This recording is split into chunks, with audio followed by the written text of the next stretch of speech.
I don't know. Sure, this is. Cactuars are weird. So how this Albed kid learned the language of these things, I have no idea. But apparently he did. He's really smart, that's about it. I guess so. It talked? He had to find some sort of, like, Cactuar Rosetta Stone. Cactuar Rosetta Stone. This is Marnela. Yeah, Benzo. I guess it makes me think of Enzo, which was the name of the protagonist in the book, The Art of Racing in the Rain, which is a book. It's the career of a semi-professional race car driver told from the perspective of his dog. Wait, what? The narrator is the dog of this guy who's a semi-professional race car driver. I mean, I got that, but what? It's actually a really good book. I really liked it. I mean, I'm not doubting its goodness. It's just What? Yeah. Anyway, so Enzo, the name Enzo is after the name. I think it was the name of Enzo Ferrari was the guy who founded Ferrari. I think that's where the name comes from. Anyway, so we have to go find these wayward cactuars somewhere. You do not have to. In fact, I don't think you can complete the mission in this. Oh wait, did I say something that she hadn't said yet? I guess I did. Whoops.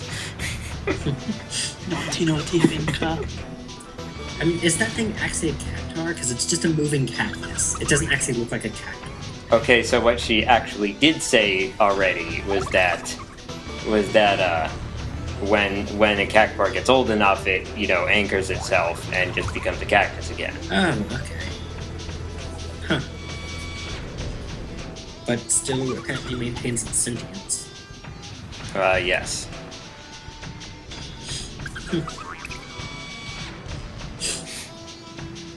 So, this monster that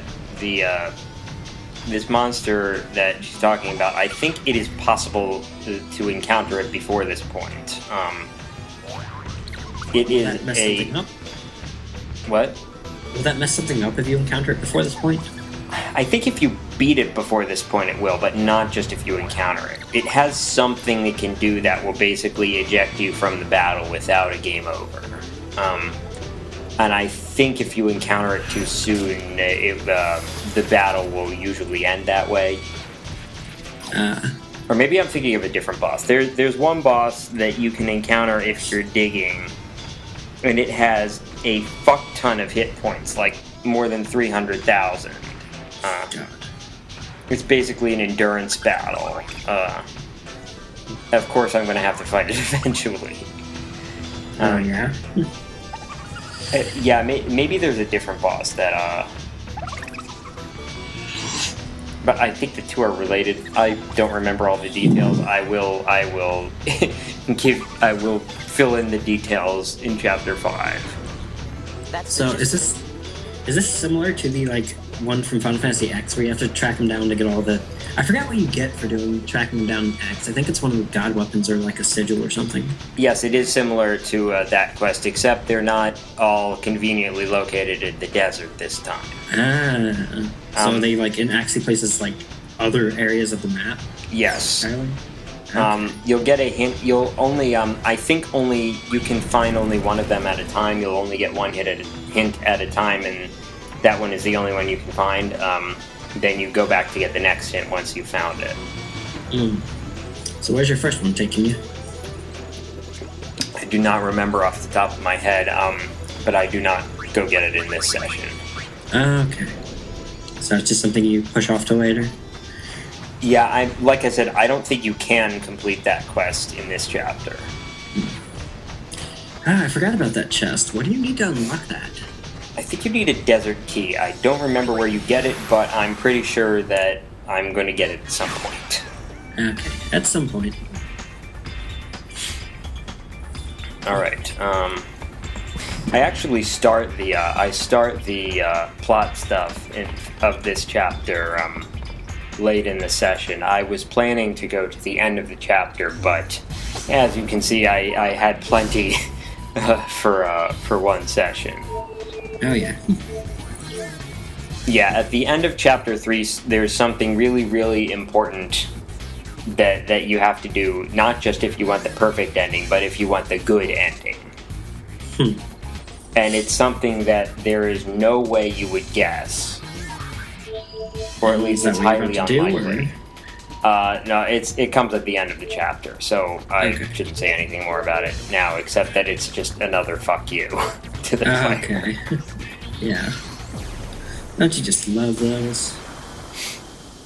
Yeah, I mean, one thing I really like about the Legend of Zelda series is that there is almost nothing that you can't go back and get if you miss it.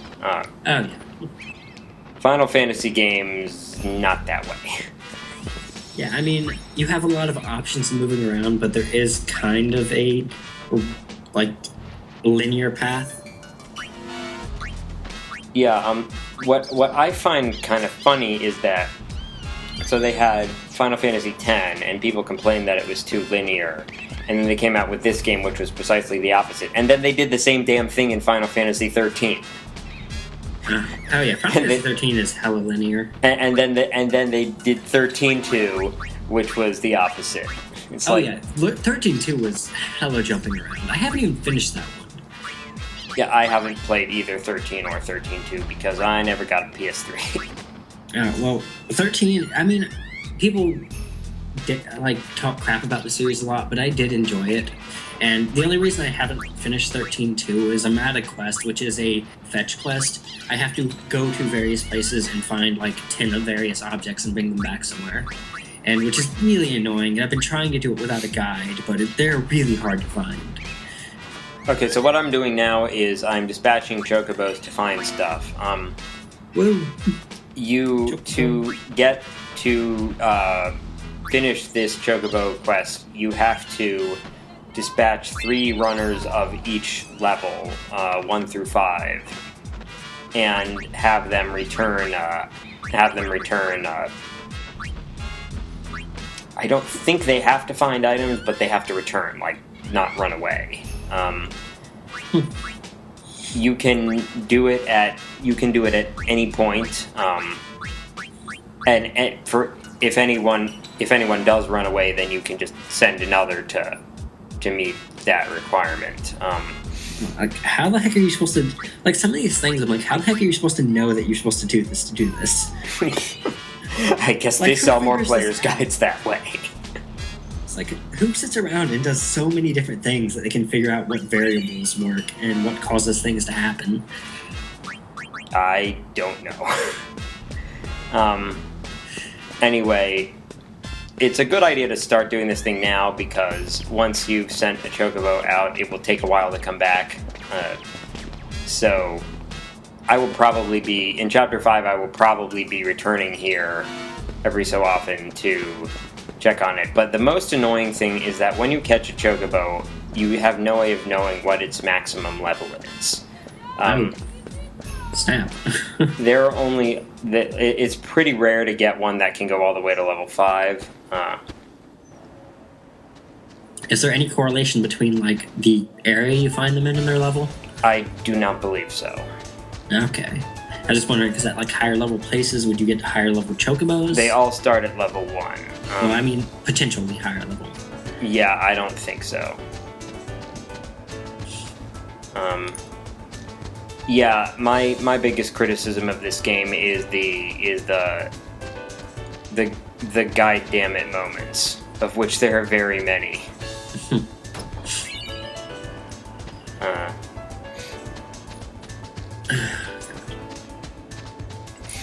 I also think that it's the story aspect, the plot aspect, and the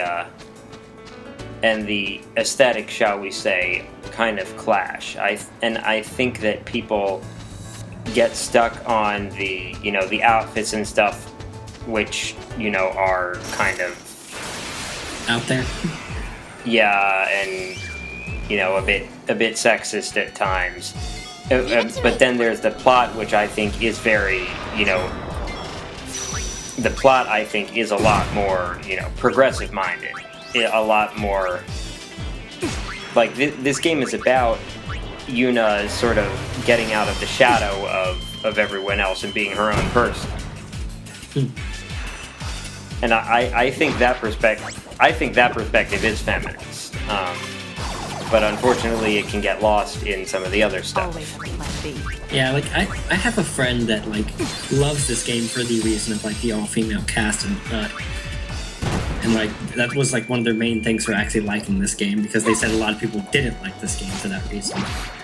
Yeah, I think it's one of the things that makes this game a diamond in the rough, that people just, they stop at the superficial level and don't realize, well, from my point of view, not only is the plot,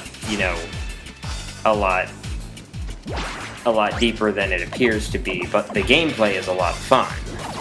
Oh no, yeah, I definitely enjoyed the gameplay of this. Like, it's way different than X, that's definitely for certain. That doesn't mean it's bad. I like the fast-paced battles, which is why I keep it on active mode. I think wait mode would kind of defeat the purpose. I've never done wait mode. Like, if I want my standard just turn-based, I'm gonna play X, because X did do it wonderfully. Yeah, I liked how they had it that speed doesn't just mean who goes first, it means how often you get a turn. Yeah, because like you casting haste would actually like adjust where every single one of your turns went. Yeah, I like that you could see how one of those things would work. Oh, something that I should have mentioned earlier when I was at the Chocobo Ranch, you have to go up to the second floor to see Shinra install the comm sphere, or else you will not be able to access it in Chapter 4, and you will miss some story completion points. Ooh. Just for a comm sphere. Well, yeah, and the same thing goes for all the comm spheres. You have to see Shinra install them. Yeah, all those little things add up. Yep. Indeed they do. Yeah, that's what happens when you go for 100%. Yeah, there's speculation that Square did not intend for 100% in a single playthrough to be possible. Oh, God.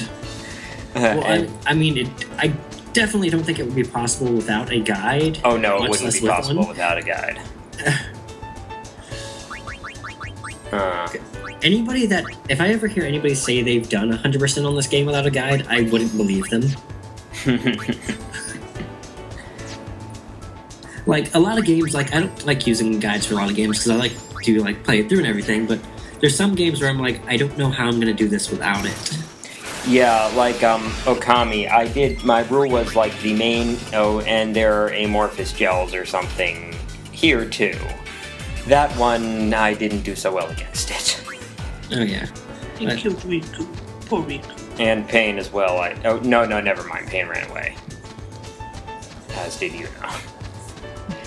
Yeah, like, when I got Type 0 the other day, they were like, offering me, oh, do you want to get the guide with that too? And I'm like, well, I'm not going to buy a guide day one with a game. Like, I don't want to be sitting here playing a game the first time and staring at a book while I'm playing it.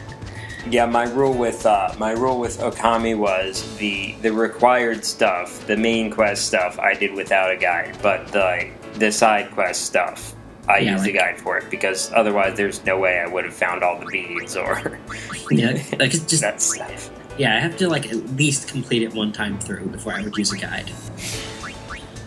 Alright, so my publicity score is 325. You need it up to 400 by before the first time you visit the Calm Lands in Chapter 5, so I'm getting close.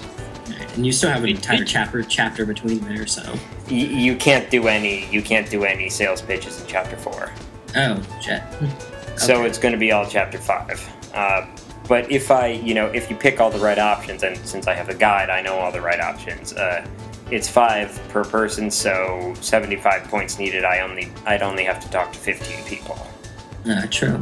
Just gotta find the... Like, that was one of the other things I forgot to do. Like, I was like telling myself I would do it, and I just forget to talk to people. for that because you got to like do something entirely different.